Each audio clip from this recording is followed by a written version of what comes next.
Hello everyone, this is Vidya Joshi and welcome back to the Vidiksha educate. देखिए, June जुलाई के महीने में मोस्ट स्कूल कॉलेजेस ओपन हो जाते हैं और इसी दरम्यान आप एजुकेशनल सपोर्ट देने के लिए मोर देन 90% स्कॉलरशिप रिलीज की जाती है। और आप में से कई सारे ऐसे लोग हैं जिन्हें स्कॉलरशिप के बारे में पता ही नहीं होता। उसका डेडलाइन क्या है, कैसे अप्लाई करना है, कहाँ पे अप्लाई करना है, डॉक्यूमेंट्स कौन से लगेंगे, इसका आपको अंदाजा ही नहीं होता। इस चैनल के थ्रू हम हर रोज आपको स्कॉलरशिप के बारे में गाइडेंस करते रहेंगे और यहाँ पे जो स्कॉलरशिप बताई जाएगी वो 100% जेन्युइन है। आपको यहाँ से पैसा आएगा ही आएगा। ऐसे स्कॉलरशिप हम 100% ट्रस्टेड स्कॉलरशिप आपके साथ शेयर करते हैं। तो चैनल को सब्सक्राइब जरूर कीजिए और मोस्टली लोगों को ये वीडियो शेयर भी जरूर कीजिए। आज हम ऐसे स्कॉलरशिप के बारे में बात करेंगे जिसका नाम है इंडिया फाउंडेशन स्कॉलरशिप। जहाँ पे अगर आप स्कूल लेवल के स्टूडेंट हो, अंडर ग्रेजुएट, पीजी, हर एक स्टूडेंट को यहाँ पे मिलेगा अप टू 80,000 रुपीज तक का स्कॉलरशिप। तो देखिए, इसको अप्लाई कहाँ पे करना है, इसके क्राइटेरिया क्या है, डॉक्यूमेंट्स कौन से लगेंगे, सब कुछ इस वीडियो में हम लोग डिटेल में देखेंगे। देखिए, ये जो प्रोग्राम है वो बड़ी for study India foundation scholarship ने लॉन्च किया है, जहां पे इन लोगों ने मोर देन 1,90,000 स्टूडेंट्स को एजुकेशनल सपोर्ट दिया है। और अब तक इन्होंने more than 600 crore rupees distribute किए हैं थ्रू द स्टूडेंट। ठीक है। और देखो, जहां पे बड़ी for study successfully supported 74,000 students और जहां पे 56% जो गर्ल्स स्टूडेंट्स के लिए इन्होंने क्या किया है, स्कॉलरशिप प्रोवाइड की है। तो देखिए, यहाँ पे आपका आएगा India foundation scholarship for 11th-12th। अगर आप 11th-12th में पढ़ते हैं तो देखिए, यहाँ पे डेडलाइन जो है 30 जून है। 30 जून के बाद आप अप्लाई नहीं कर पाएंगे। देखिए, अगर आप इंजीनियरिंग स्टूडेंट है तो आप इंजीनियरिंग स्टूडेंट का भी डेडलाइन यहाँ पे 30 जून है। इंजीनियरिंग स्टूडेंट भी यहाँ पे अप्लाई कर सकते हैं। अगर आप क्लास 11-12 में है तभी भी आप अप्लाई कर सकते हैं। डेडलाइन यहाँ पे बताया है 30 जून का, यहाँ पे डेडलाइन दिया है। अब देखिए, इसके लिए एलिजिबिलिटी क्या है पहले हम लोग देख लेते हैं।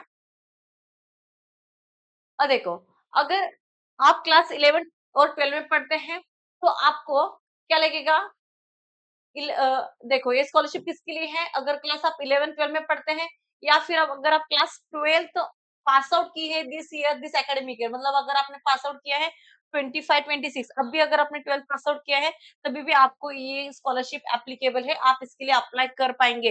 ये चीज आपको ध्यान रखनी है। और सबसे बड़ा क्राइटेरिया यहाँ पे कि आपने आपके लास्ट ईयर एकेडमिक ईयर में मिनिमम 60% आपको मार्क्स आने चाहिए। ठीक है, कितने परसेंट, 60% आपको आने चाहिए। और आपका फैमिली का जो एनुअल इनकम है वो लेस देन 8 लाख रुपीज होना चाहिए। यही इसका क्राइटेरिया है। इसके लिए ना किसी कास्ट का क्राइटेरिया, ना किसी स्टेट का क्राइटेरिया। आप through out the India, across the India कहीं से भी रहते हो सॉरी, आप इसके लिए अप्लाई कर पाएंगे। ये चीज आपको ध्यान रखना है। अब प्रेफरेंस किसे दिया जाएगा, देखिए, हाई मेरिट स्टूडेंट को पहले प्रेफरेंस दिया जाएगा। मेरिट के थ्रू ही यहाँ पे आपको स्कॉलरशिप प्रोवाइड की जाएगी। सिंगल पेरेंट चाइल्ड है या फिर अनाथ कोई बच्चा है तो उसको पहले रेफरेंस दिया जाएगा। साथ साथ में गर्ल स्टूडेंट, पीडब्ल्यूडी स्टूडेंट जो फिजिकली हैंडीकैप है, फिजिकली डिसेबिलिटीज है, वो स्टूडेंट को यहाँ पे पहले प्रेफरेंस दिया जाएगा, प्राथमिकता दी जाएगी। या फिर ऐसे स्टूडेंट जो गवर्नमेंट स्कूल से पढ़ते हैं, ठीक है, ऐसे स्टूडेंट्स को पहले यहाँ पे प्रेफरेंस दिया जाएगा, प्राथमिकता दी जाएगी। और नॉर्थ ईस्ट रीजन के जो एस्पिरेंट्स, जो स्टूडेंट्स है उनको पहले प्रेफरेंस दिया जाएगा। ऐसा नहीं कि हम लोग साउथ में रहते हैं, हम वेस्ट में रहते हैं तो हमें नहीं मिलेगा, क्या आपको भी मिलेगा, लेकिन प्रेफरेंस प्राथमिकता जो होती है ना कि हाँ, पहले इनको दिया जाएगा फिर आपको दिया जाएगा, इस तरीका का आपको इस स्कॉलरशिप जो है वो प्रोवाइड की जाएगी। अब और बाद में आता है कि जो जिसके घर में फैमिली क्राइसिस चल रहे हैं और क्राइसिस के थ्रू बच्चा अपना आगे का स्टडी कंटिन्यू नहीं कर पा रहे, उस पैसे के थ्रू किसी बच्चे के एजुकेशन पे इसका इम्पैक्ट हो रहा है, तो ऐसे स्टूडेंट को भी यहाँ पे प्राथमिकता दी जाएगी। यहाँ पे एजुकेशन सपोर्ट के लिए ये स्कॉलरशिप बनाई गई है। तो देखिए, इसके फायदे क्या है, बेनिफिट्स क्या है।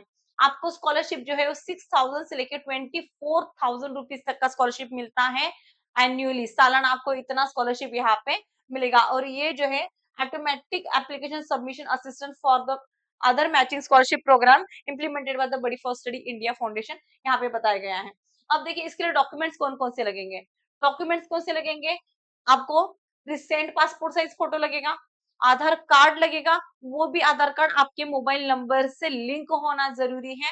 स्कूल का आईडी, आप जिस स्कूल में पढ़ते हो, कॉलेज में पढ़ते हैं उसका आपको आईडी कार्ड लगेगा।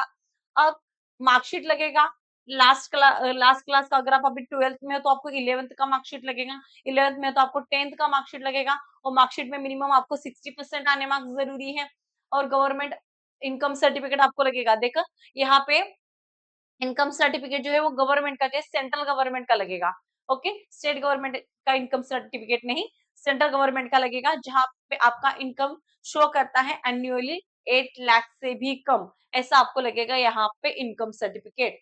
अब बैंक अकाउंट की डिटेल्स आपको यहाँ पे फिलअप करने हैं, उसका बैंक अकाउंट का पासबुक का जो फ्रंट पेज होता है या फिर कैंसल चेक भी आपको यहाँ पे सबमिट करना है, अपलोड करना है, जहाँ पे आपका IFSC code, account number, branch सब कुछ डिटेल में लिखा हो, आपका एड्रेस सही, ऐसा पूरा आपको यहाँ पे सबमिट करना है। ये रहेंगे criterias for class 11th and class 12 के लिए आपके रहेंगे ये क्राइटेरियाज। अगर आप इंजीनियरिंग के स्टूडेंट हैं तो देखिए इसके लिए आपके क्राइटेरियाज क्या रहेंगे, इसके लिए भी सेम है, open to the Indian students pursuing the BTech और BE programme during this academic year. अभी 2026 2027 अभी अगर आप इंजीनियरिंग के लिए, बीई के लिए, बीटेक के लिए एडमिशन ले रहे हो तो ये आपके लिए है। यहाँ पे देखो क्या लगेगा, अब student must be enrolled in a recognised institute. अभी आपने किसी रिकॉग्नाइज्ड स्कूल इंस्टीट्यूट में, कॉलेज इंस्टीट्यूट में एनरोल किया है, एडमिशन लिया होना चाहिए। एनरोल करने के बाद देखो applicant must be enrolled in the first और सेकेंड ईयर। अगर आपने फर्स्ट ईयर पास आउट किया है, सेकेंड ईयर में है, तभी भी आप इसके लिए अप्लाई कर पाएंगे। For their undergraduate programme applicant must have secured a minimum 60% marks। देखो इसके लिए भी क्राइटेरिया यही है कि आपको 60% का परसेंटेज प्रीवियस एकेडमिक ईयर में होना जरूरी है। देखिए अगर मोस्टली क्या बच्चे होते हैं कि डिप्लोमा करने के बाद डिग्री के लिए जाता है, बीई करने के लिए, तो डिप्लोमा के लास्ट ईयर में अगर आपको 60% आए हैं और अभी आप इंजीनियरिंग डायरेक्ट सेकेंड ईयर में एडमिशन ले रहे हो तभी भी आपको चलेगा। ठीक है, ये चीज आपको ध्यान रखनी है। अगर आप 12th के बाद इंजीनियरिंग कर रहे हो तो 12th में आपको 60% आना जरूरी है, या डिप्लोमा के बाद अगर आप इंजीनियरिंग कर रहे हो तो आपको डिप्लोमा के फाइनल ईयर में मिनिमम 60% आना जरूरी है। ये चीज का आपको इसमें ध्यान रखना है। अब देखिए और यहाँ पे भी सेम ही है, पेरेंट्स का जो एनुअल इनकम है वो लेस देन 8 लाख रुपीस होना जरूरी है। अब यहाँ पे प्रेफरेंस किसको दिया जाएगा, candidate with top all India rank.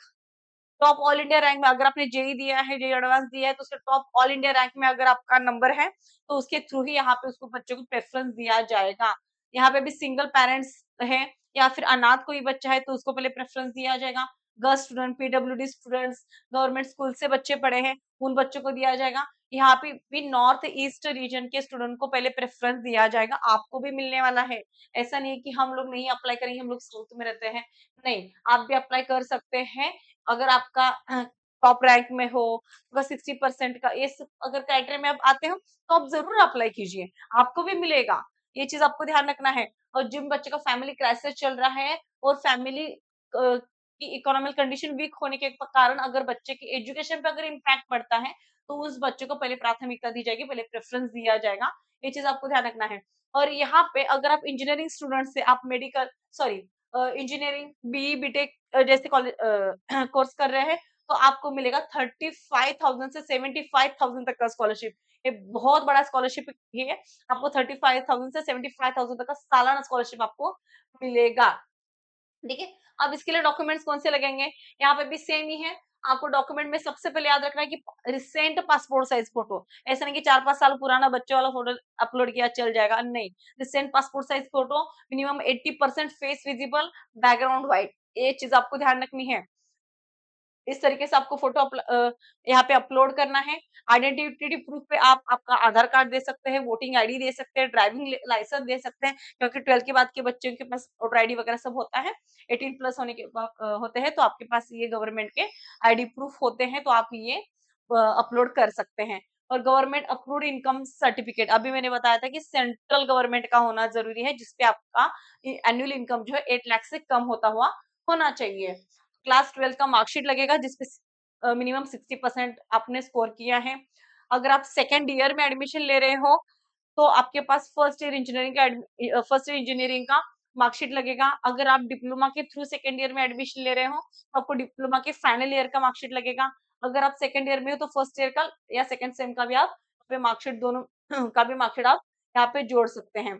Entrance exam rank scored if applicable, अगर आपने सीट दिया था, जेई दिया था, जो भी आपने एंट्रेंस एग्जाम दिया था, तो उसका आपको यहाँ पे मार्कशीट, यहाँ पे स्कोर कार्ड यहाँ पे सबमिट करना है। सिमिलरली बैंक अकाउंट डिटेल, जहाँ पे आपका IPSC code, branch name, account number, सारे डिटेल्स प्रॉपर हो, ऐसा आपका bank detail with cancel cheque, और कैंसल चेक पे भी चेक पे आपका नाम होना जरूरी है, ऐसा चेक आपको वहां पे अपलोड करना है, ये चीज को ध्यान रखना है।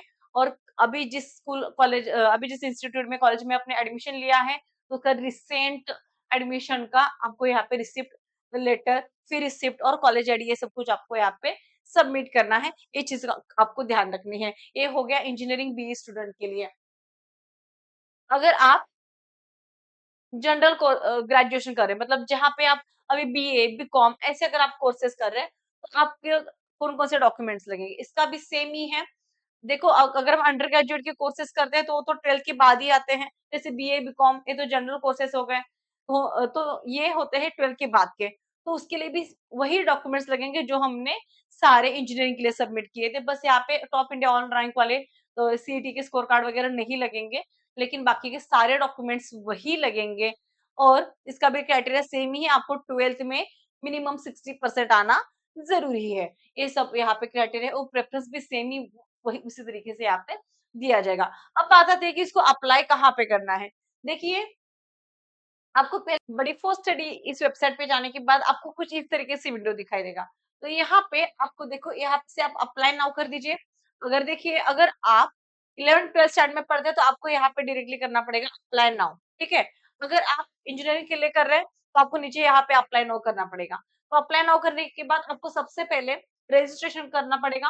अगर आप फर्स्ट टाइम स्कॉलरशिप के लिए अप्लाई कर रहे हैं, तो आपको पहले करना पड़ेगा रजिस्टर। तो आप यहाँ पे जाइए create an account, create an account पे क्लिक करने के बाद आप आपका अकाउंट क्रिएट कर लीजिए, जहाँ पे आपका first name, last name, email ID, mobile number और पासवर्ड डालना है, और उसी पासवर्ड को कंफर्म करना है। फिर आपको मिलेगा एक एनरोलमेंट कैंडिडेट आईडी, तो वही आईडी लेके आपको क्या करना है, बाद में लॉगिन करना है, और सारी डिटेल्स आपको फिल करने हैं, आपके एकेडमिक ईयर्स के सारे डिटेल्स, आपका पर्सनल डिटेल्स, सारे डिटेल्स आपको वहां पे फिल करने हैं, और वहीं पे आपको सारे डॉक्यूमेंट सबमिट करने हैं। याद रखना है कि सारे डॉक्यूमेंट जेपीजी फॉर्मेट में ही होने जरूरी है। इस तरह के आप सारे डॉक्यूमेंट्स यहाँ पे सबमिट करते हैं। I hope you understand very well. अगर इसके रिगार्डिंग आपके मन में और भी कोई डाउट्स है, तो आप हमें कमेंट सेक्शन में जरूर बताइए, और इस वीडियो को मैक्सिमम लोगों के साथ शेयर कीजिए, और चैनल को सब्सक्राइब करना ना भूलिए।